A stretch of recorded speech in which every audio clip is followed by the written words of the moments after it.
Ini lampu berulang kali ganti majikan antara PLN dan baterai, tapi nggak kedip-kedip.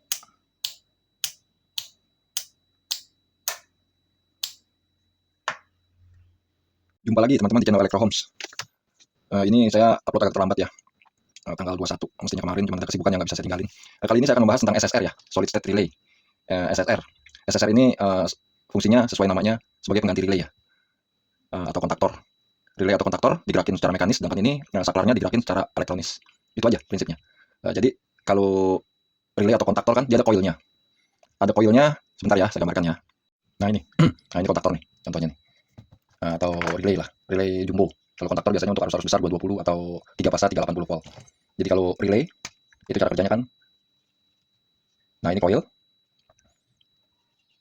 Nah ini digerakin bisa sama DC bisa sama AC ya. Atau kalau kontaktor biasanya digerakinnya 220 AC. Nah dia akan menarik saat dikasih tegangan, dia akan menarik tuas, sehingga di sini ada yang namanya tuas untuk kontakin gitu. Ini source-nya, ini destination-nya. Dia kalau di kontaktor biasanya ada tiga ya, tiga seperti ini ya, dia paralel. Ini yang utamanya, karena dia dikhususkan untuk 3 fasa. Nah itu, jadi saat ini dikasih tegangan 220 dia akan cetak gitu. Nah seperti ini nih. Ini kalau dikasih tegangan 220 dia akan connect nih. Dari sini 3 ke sini. Ada lagi tambahannya, tapi untuk arus yang nggak terlalu besar. Dari sini ke sini dan dari sini ke sini. Ini tambahannya biasanya untuk pengunci ya. Untuk fungsi pengunci. Tambahannya ada yang normally connect. Dari connect pada saat dikasih arus dia putus, terbalik jadinya. Kalau yang lain kan normally open nih. Jadi saat dia dikasih arus dia akan nyambung gitu, akan connect, akan close. Nah kalau SSR ini fungsinya elektronis. Dia biasanya per unitnya cuma satu saklar doang di dalamnya, cuma satu saklar aja gitu. Kalau ini kan bisa dibikin banyak saklar. Bahkan kalau relay ya, relay DC itu ada ada fungsi NONC-nya gitu. Jadi saklarnya udah seperti saklar 3 kaki aja per channel. Ini common. Ganti spidol dulu, spidolnya habis. Ini common. Lalu di sini NC, di sini NO. Normally close, normally open. Ini common. Jadi kalau saklar 3 ini 3 titik, nah begini. Saklar geser lah anggaplah. Ini commonnya, ini NC, ini NO. Kalau relay, kalau kontaktor biasanya dia cuma ada kayak begini. Normally open. Saat dikasih arus dia akan nyambung dan bunyinya berisik. Kalau kontaktor kan cetok cetok aja. Nah kalau ini di dalamnya cara kerjanya tuh benar-benar elektris gitu ya. Jadi dia pakai tiristor, dia pakai tiristor, pakai transistor juga bisa, pakai MOSFET juga bisa ya prinsipnya. Ntar ya, nah di sinilah prinsipnya begini. Kayak semacam gate, dia ada apa, terus dia ini trigger, ini source, ini drain, ini gate. Ya nanti ada lagi komponen-komponen dari sini kemana, ke sini atau ke sini gitu ya. Atau juga ada yang pakai autocoupler. Tapi intinya tuh saat dia dikasih trigger dari sini dan ini akan nyambung. Intinya tuh kayak gitu. Sehingga kerjanya benar-benar elektronis ya. Jadi dia nggak menimbulkan suara, nggak berisik. Tapi ya ada juga kelemahannya. Dia ada beban-beban tertentu sama aja kayak kontaktor juga ya. Ada beban-beban tertentu, beban maksimal. Tapi kalau kita pakai di bawah beban itu ya aman. Tapi begitu udah mendekati beban, dia panas. Maka itu di belakang SSR itu ada pendingin. Dia biasanya ditaruh di atas heatsink. Dan terus heatsinknya ada juga heatsink yang udah bisa ditempatin di rail ya, di rel MCB gitu. Ini mountingnya juga ada yang bisa ditempatin di MCB. Umumnya merek Kotek ya, yang banyak dijual di pasaran. Dia cuma satu channel aja ya, nyambung dari sini ke sini gitu. Nah, saya gambarkan ya, bentar ya. Nah, jadi dia kalau dari tapak luarnya,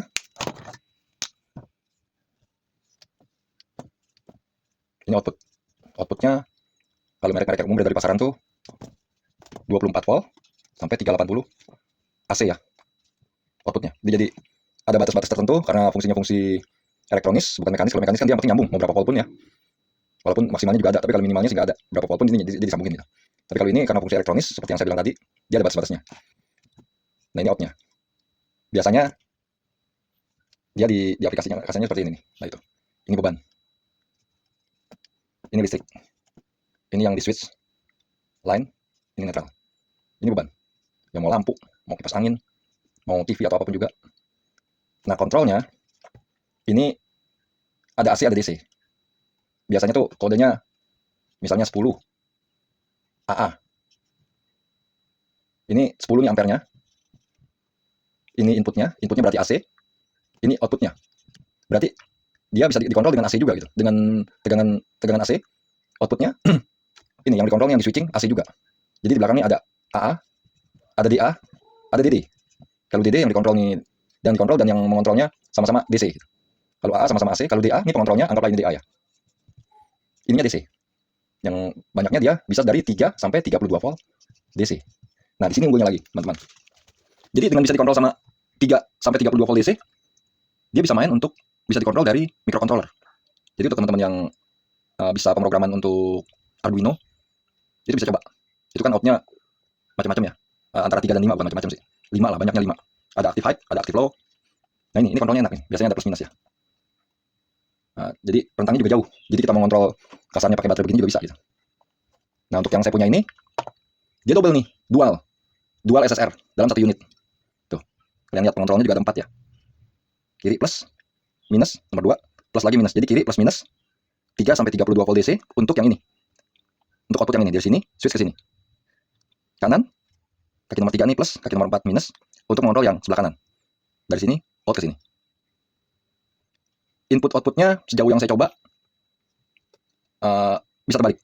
Bisa masuknya dari sini, keluarnya di sini, atau sebaliknya. Sama aja. Sejauh yang saya coba ya. Boleh kalau teman-teman coba lagi, ya silahkan. Tapi saya coba ini, outputnya sama aja. Nah, 2 ini, rencananya, 2 maksudnya SSR dual ini, rencananya saya akan pakai untuk ATS. Automatic Transfer Switch. Jadi ini loadnya, ini dari PLN kiri, kanan dari inverter. Dan ini bisa pakai saklar 3 kaki, yang tengahnya kasih 5 volt dari USB. Terus kalau dia off, kalau dia ke atas berarti dia nyambung yang ini, nyambung PLN. Kalau dia ke bawah, PLN diputus, dia akan nyambung yang ini. Dan dia nggak akan bentrok. Dia nyambung yang inverter. Gitu, biar saya bikin diagramnya ya, kurang lebih ya. Untuk jadi ATS ya. Nah ini teman-teman. Ini SSR-nya ya. Saya gambarkan sama seperti gambar SSR saya. Ini ada 2, yaitu ini. Lalu yang kanan juga ada 2, yang kiri untuk PLN. Anggapnya PLN ya, ini mau di-case juga silahkan. Yang kanan inverter. Jadi dia nggak akan beradu ya, nggak akan beradu PLN dan inverter. Ini akan saya pakai di rumah saya. Saya beli 2 unit ini. Jadi saya mau pakai 3 sih sebenarnya, cuman yang seperti ini 2, yang satu lagi SSR modul ya. SSR modul. Saya beli yang 2 channel, itu sekitar 20 ribuan. 25 ribu saya beli. 2 channel maksudnya 2 pemindahan seperti ini ya. Ada 2 SSR di dalamnya, tapi dia udah seperti modul-modul relay gitu. Seperti modul-modul relay, langsung dikontrolnya 5 volt itu. Aktifnya aktif low atau aktif high itu, kalau nggak salah aktif high ya. Nah kalau ini sendiri 40 ampere ya. Jadi akan aman banget, nggak usah pakai, saya nggak akan pakai pendingin. Rumah saya kan saya bagi 3. Yang satu perlampuan, lampu di rumah saya kalau lagi full menyala semua juga nggak nyampe 100 watt, paling 70 watt, sama lampu-lampu teras semua. Terus rumah depan, rumah belakang. Rumah bagian depan maksudnya, saya rumah cuma 1 sih. Cuma rumah bagian depan sama rumah bagian belakang. Bagian belakang yang agak lumayan kalau full semua ya. Itu masak nasi di sana, ngeblender di sana, pompa air sanyo, mesin cuci, ada freezer. Tapi kalau rumah depan ya setrikaan, kulkas, ada dispenser. Jadi saya pikir untuk masing-masingnya juga itu nggak sampai 1000 watt, nggak sampai 4 ampere kalau dipakai pol ya. Tapi kan nggak dipakai pol, yang pol itu paling kulkas aja. Kalau yang lainnya kan mungkin karena kebiasaan dulu ya sebelum pakai PLTS, ya kita pakai gantian gitu. Kalau lagi masak nasi, itu anak saya nggak nyalain komputer karena jeplak ya. Kalau lagi masak nasi juga jangan nyalain apa segala macam gitu. Jangan setrika, itu kan bentrok nanti. Apalagi ntar nyalain air gitu, nyalain sanyo. Jadi memang pola pakai kita tuh seperti itu. Sekarang pola pakai udah tetap dijalanin tapi udah lebih dibaruin lagi. Jadi seperti alat-alat kayak pompa air, nyuci, itu dipakai di siang hari, kalau bisa lagi trik gitu. Jadi kalau bisa jangan pakai baterai. Pakai tenaga kelebihan dari matahari gitu. Apalagi kalau baterainya udah pol, ya udah benar-benar nggak pakai baterai, numpang lewat doang. Dari panel masuk inverter, langsung masuk listrik rumah, nggak mampir baterai. Nah, gitu teman-teman ya. Jadi ini diagramnya. Nah ini outputnya karena ada 2. Inputnya maksudnya, triggernya karena ada 2. Kalau pakai saklar saya pakai kayak gini.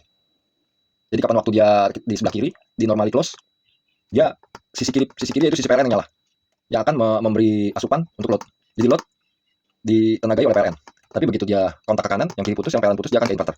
Nah ini bisa digantikan dengan relay. Jadi kalau saya pakai ini, relay 1 channel aja, kebetulan ada barangnya. Jadi saya pakai yang ada aja ya. Yang saya beli cuma SSR aja. Karena saya pikir beli kontaktor mahal, tadinya saya pakai kontaktor. Aduh mahal banget. Cari akhirnya saya pakai SSR dah. Pas ketemu yang 2 channel murah pula. Tapi second bagus saya beli di Surabaya. Kayaknya udah kosong juga barangnya, saya juga nggak tahu ya. Terakhir saya beli stoknya tinggal 4. Saya beli 1 lagi, saya beli nyicil nih, saya baru beli 1 nih. Begitu beli yang kedua, stoknya tinggal 4. Nah jadi pengontrolnya pakai ini. Pengontrol pakai ini. ini tinggal dikasih triggernya ini kebetulan aktifnya aktif low nih. Ya, terserah teman-teman mau pakai aktif low, aktif high sama aja. Ini sih cuma masalah kalau aktif low nanti triggernya tinggal kita kasih ke ground, relay ini akan connect gitu. Tapi memang relay ini harus 24 jam. Kalau relay ini mati, bukan relay yang mati ya. Kalau supply kesini dua-duanya mati, ya udah ini nggak bekerja. Kalau relaynya sekedar yang mati tapi common-nya jalan, ininya dikasih tegangan, itu nggak masalah. Jadi ini bisa aja nih tegangan supply-nya bisa aja 12 volt. 12 volt, sedangkan ini sendiri 5 ya. Modul relaynya sendiri 5 volt. Kalau ini 12 volt, selama 12 voltnya ada, modul ininya mati juga nggak masalah. Dia akan ke normally connect, PLN-nya akan nyala. Tapi kalau saya ya ininya 5 volt juga. Saya gabungin dengan catu untuk modul ini sendiri gitu. Jadi kalau modul ini sendiri mati, catu ini mati, ya udah, ini dua-duanya nggak dapat supply, slotnya nggak dapat supply, baik dari PLN maupun dari inverter. Gitu ya teman-teman. Jadi kalau saya ini connect ke sumber saya nggak mati-mati gitu, ke inverter. Connectnya ya melalui charger aja udahlah. Kalau teman-teman mau lebih safety lagi, ya udah bikin aja, bukan bikin ya, beli aja modul yang bisa convert dari baterai kalian, dari baterai, terus pakai step down di baterai, pakai step down ke 5 volt. Nggak usah pakai LVD lagi karena ini makanya kecil sekali, miliampere ya, paling 1-2 watt. Jadi kasarnya baterai di kondisi paling bawah pun, kalau dia masih ntar ada mekanisme chargingnya jalan ya, masih akan sanggup untuk ngebiayain ini, untuk menyuplai ini, sehingga ini dianggapnya 24 jam. 24 jam per hari, 7 hari per minggu. Gitu teman-teman. Jadi alternatifnya banyak ya untuk 5 voltnya. Apalagi ya yang perlu di ini. Teman-teman kalau ada pertanyaan, masukin aja di kolom komentar. Ini untuk sementara saya nggak pakai pendingin, nanti saya coba untuk beban terberat baik di rumah belakang maupun rumah depan. Lalu saya lihat seberapa hangat gitu. Kalau di normal ya udah saya nggak usah pakai pendingin. Kalau perlu pakai pendingin ya saya beli heatsink untuk taruh di bawahnya. Jadi baut, bisa dibaut, dia udah sediain tempatnya kok. Bawahnya juga aluminium. Ya sekarang kita wiring aja ya langsung ya. Wiring pertama biarin kita dari sisi inputnya dulu ya. Ini ada 4.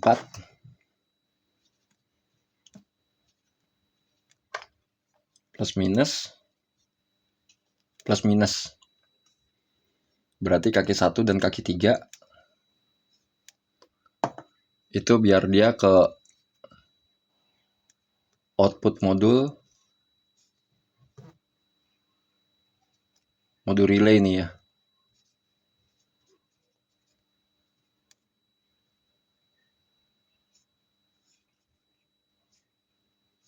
Kiri dan kanan.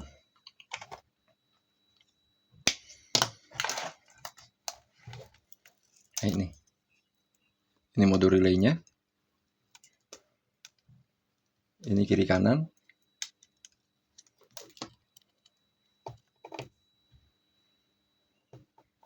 Sedangkan dari SSR-nya ini ground. Ini ground.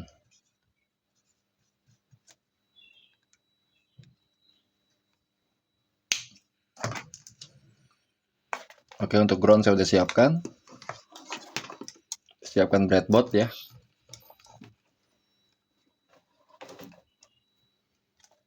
Nah, ini untuk ground. Ini untuk 5 volt. Yang kanan untuk ground.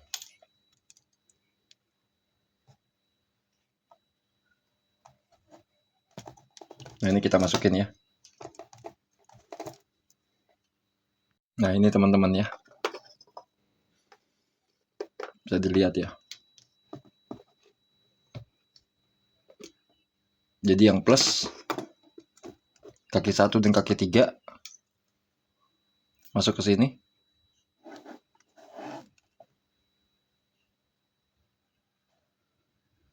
Yang groundnya masuk ke sini sebagai ground.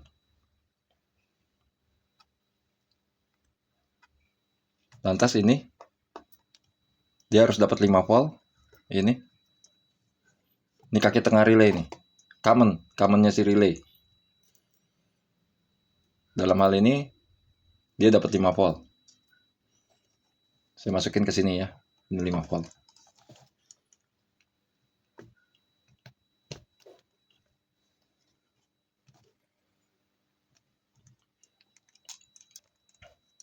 Nah, sekarang di input dari relay ini sendiri, ini 5 volt VCC.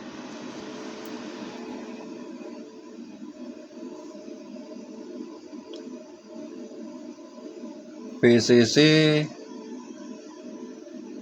masuknya di kaki 1. Lalu ground masuknya di kaki 2.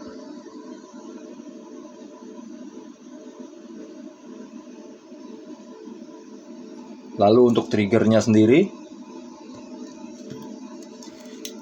nah ini dia perlu female ya, masuknya di kaki yang paling kanan.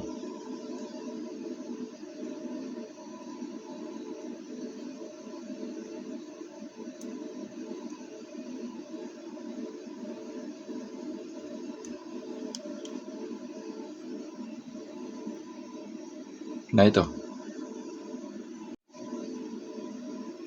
ya, bener ya, kiri VCC, bisa lihat gak, tengah ground, kanan input untuk triggernya.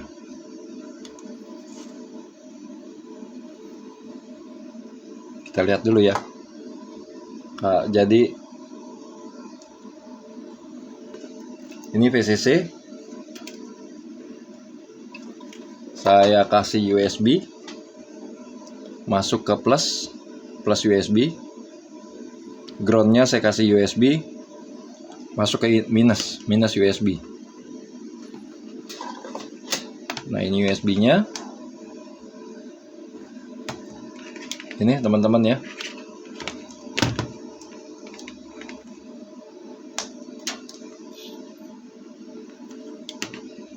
Coba saya colok ya.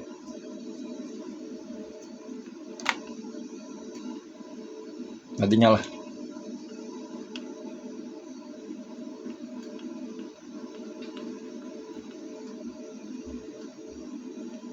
Ini colok mau ke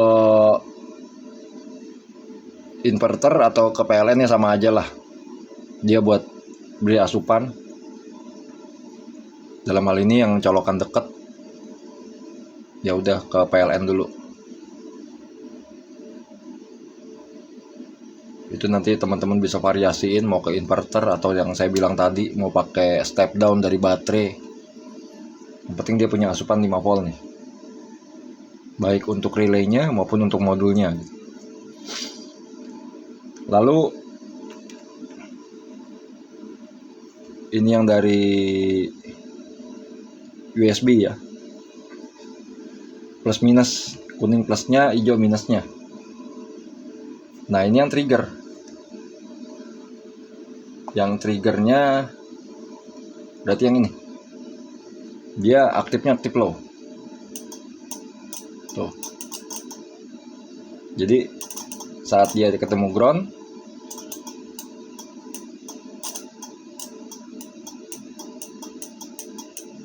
relay ini akan aktif. Saat relay ini nggak aktif,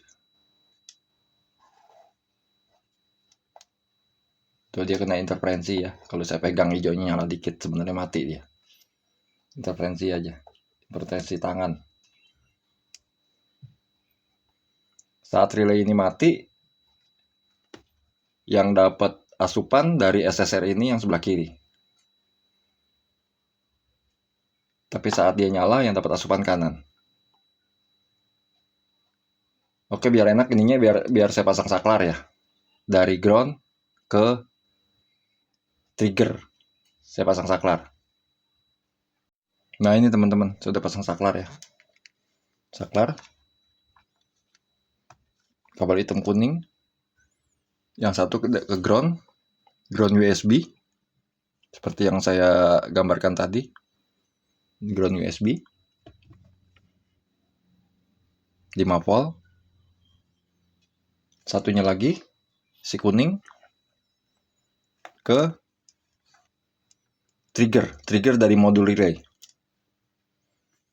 Sehingga sekarang tinggal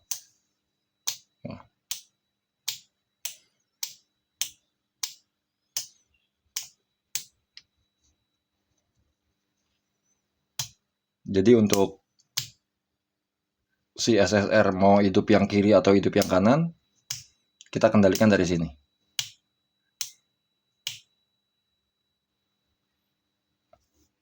Nah, ininya udah selesai. Biar kita matiin dulu ya, teman-teman. Kita cabut. Sekarang kita kontrol AC-nya.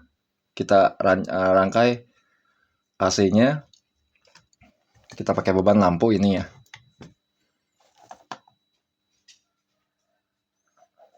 Pertama netralnya dulu.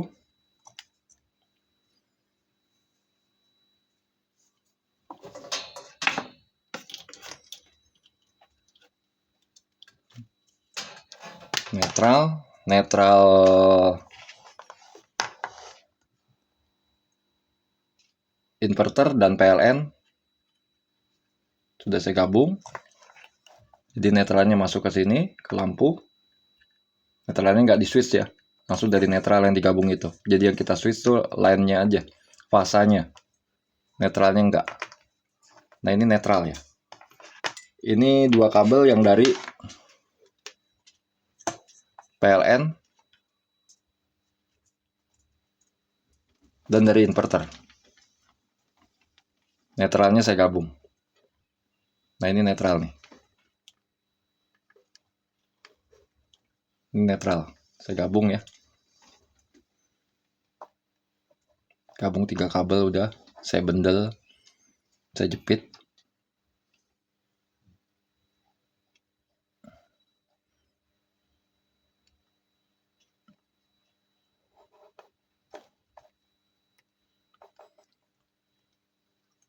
Lalu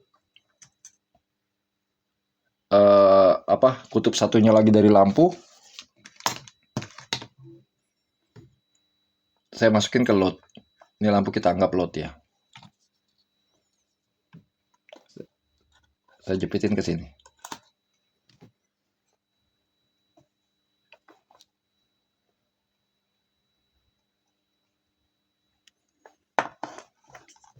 Ini lampu.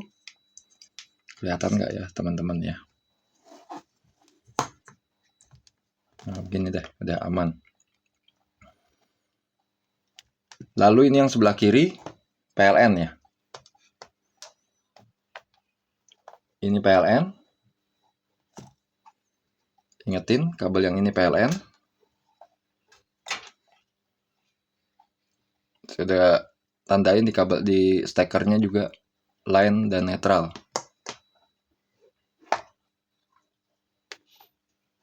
Kita masukin ke sini.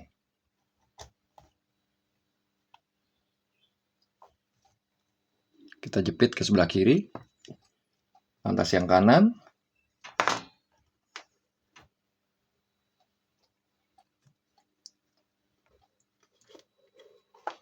Ini ya teman-teman ya.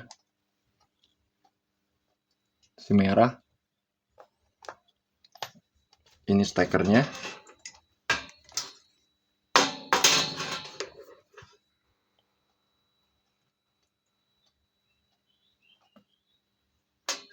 Ini inverter. Jepitin di sebelah kanan.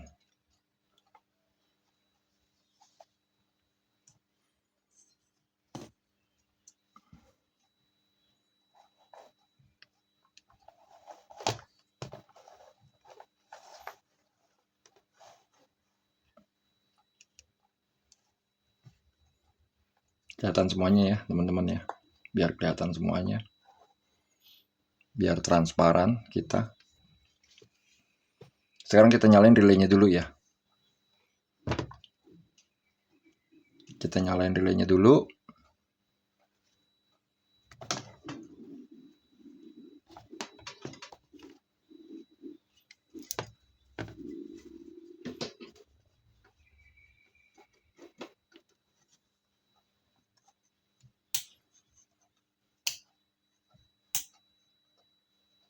Nah, ini kondisi mati.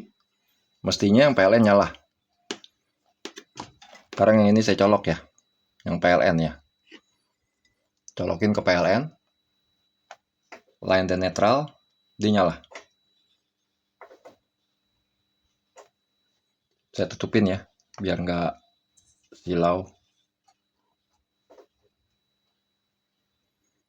Dia nyala teman-teman ya.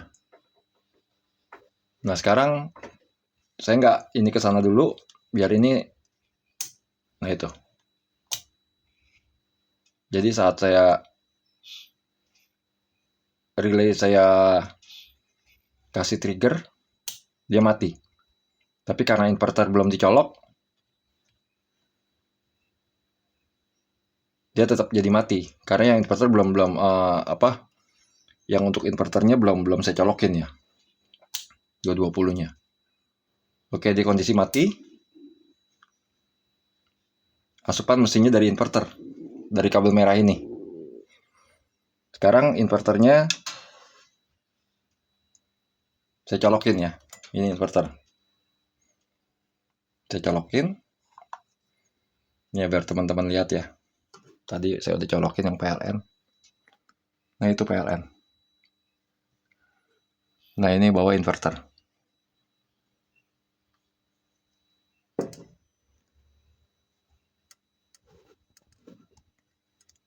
Saya colokin yang inverter. Nah dia nyala. Sekarang kondisi udah dicolok dua-duanya. Atas PLN, kiri inverter, lampunya nyala.